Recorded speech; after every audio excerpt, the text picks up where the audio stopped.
Freshwater is nominated for the Best Short Documentary, Best Conservation Film, Best Activist Film, Best Cinematography, and Best Editing for the Toronto Beaches Film Festival. How did you find the right people for this film? What were you looking for when you first began this project? We started this pre-pandemic, and it was just going to be a surf film, like literally just beautiful, video of surfing in Lake Superior.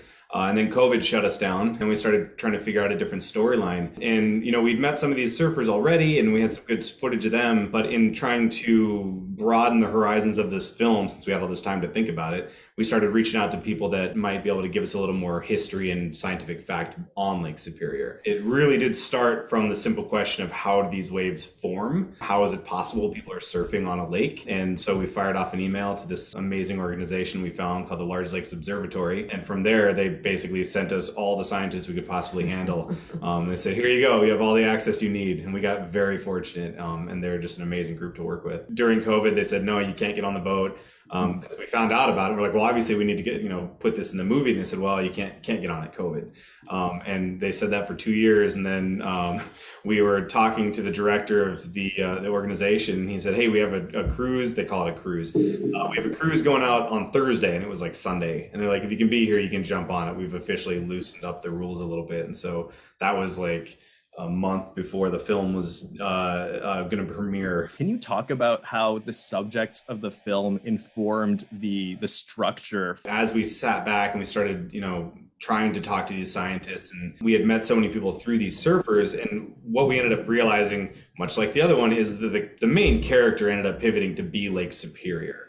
And so we decided, okay, we're going to tell this from the point of view of the lake and how people relate to the lake. And once we did that, it was really just about finding people who have interesting connections to the lake, like the still photographer in the film, and the scientists who obviously have a very deep passion for this, and the surfers who are like miniature scientists on their own, because they have to sit there and study everything in order to get the right wave at the right time. So really, once we did that, it just opened itself up. It directed us instead. And I think too, we wanted to use it as an opportunity to inform about climate change. We had this, we had this beautiful images. We had access to these really interesting people. And so when I'm watching a movie or a TV show, if I'm going to spend almost an hour of my time watching something, I want to learn something. So that was another inspiration for that is let's trick people into thinking they're watching a surfing movie, and then, trick them into learning something about the environment at the same time. But also just the things he was telling us were blowing our minds, and we asked a very simple question. It was like, tell us something about Lake Superior that we don't know. And it turns out there's a lot of things we don't know about Lake Superior. And a lot of things scientists don't know about Lake Superior. Either of you surfers? Nope. I didn't get in the water.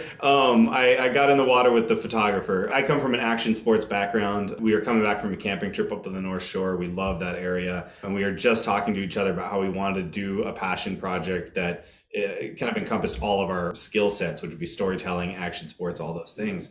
And we literally just looked over and happened to see surfers on Lake Superior. And it was like, what is this? This is insane. We have journalism backgrounds. So we went into it, let's figure out what we can learn here. And it was a lot of discovery and a lot of kind of what Ian said about the lake just sort of organically became the main character.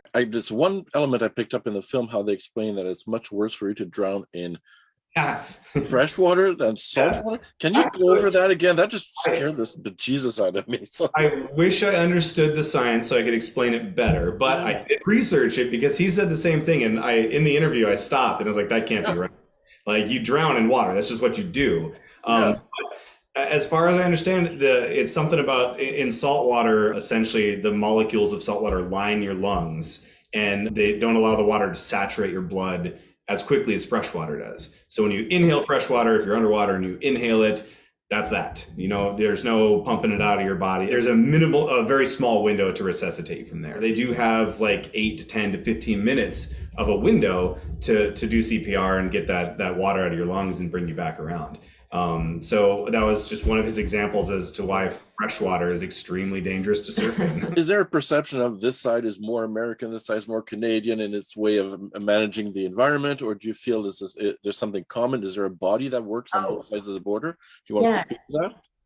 Well, in fact, as we were, and we didn't include this in the film, but as we were talking to scientists, we were learning about international treaties, international water laws, and how Canada and the U.S. share. You'll have to fact check me on this, but there's a treaty between the two countries about not allowing the fresh water of the Great Lakes to be transported to Saudi Arabia, for example. Right. So there is very much like collaboration between the two countries for protecting these Great Lakes. Lake Superior is pretty massive, isn't it? Can you give us a comparison with the other lakes? All of the Great Lakes can be put into Lake Superior and have room for one more Lake Erie. Two more Lake Eries, yeah. But it's not the deepest, it just has the largest surface volume. Okay, is there archaeology going around? Like, are there ships that have been lost in this lake? Is there a history that's there to be explored, and maybe in a future film?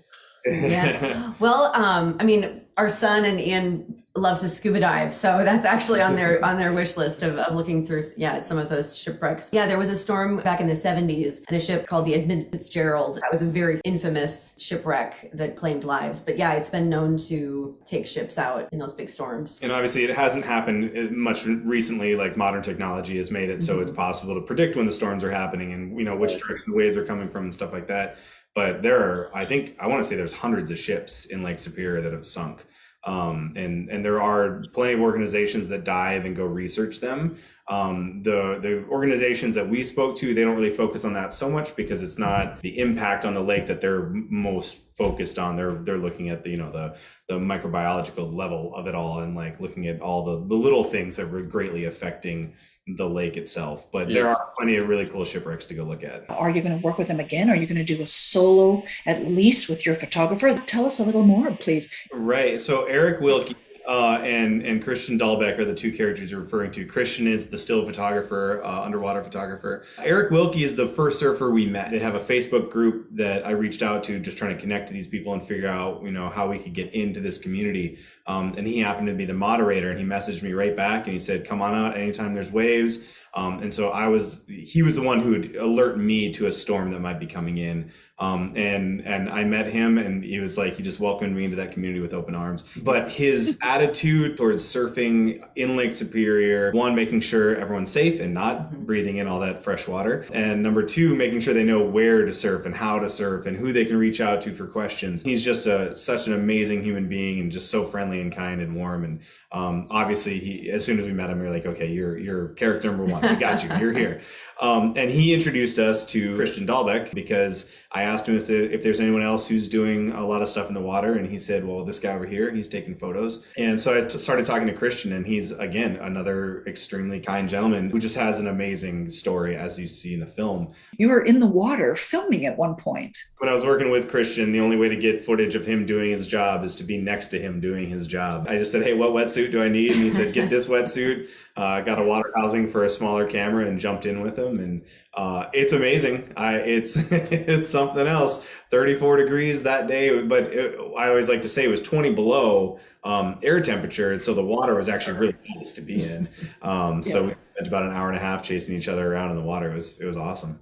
Do you normally, or did you normally do this in your sort of pre-515 production company gig? You have to wear a lot of hats, right? Like everyone who does this, you have to be able to kind of fight your way through it. And we don't. If it's a passion project, you don't have a budget, so you're relying on the favors from friends, and you're doing whatever it takes to get the job done. And that's something in our journalism background that's how it always was. And so we just kind of carried on through here. We got extremely lucky. My crew, we work out of Iowa and Minnesota, and my Iowa crew, they were really interested in working on this project. And so I would call them the night before and then say, hey, can you get up here? There's a storm coming in. And they would drive through the night. And then we'd all pile into one car once they got to Minnesota, and we'd drive at 3 a.m. through 2 feet of snow and then get to the blizzard. And then we'd have the surf shoot to do. But each one of them lent their talents. We know we have a great camera operator, as well as an AC, and then our sound operator as well. And they were all crucial. Once you get all that footage together, it really comes down to going through every second of it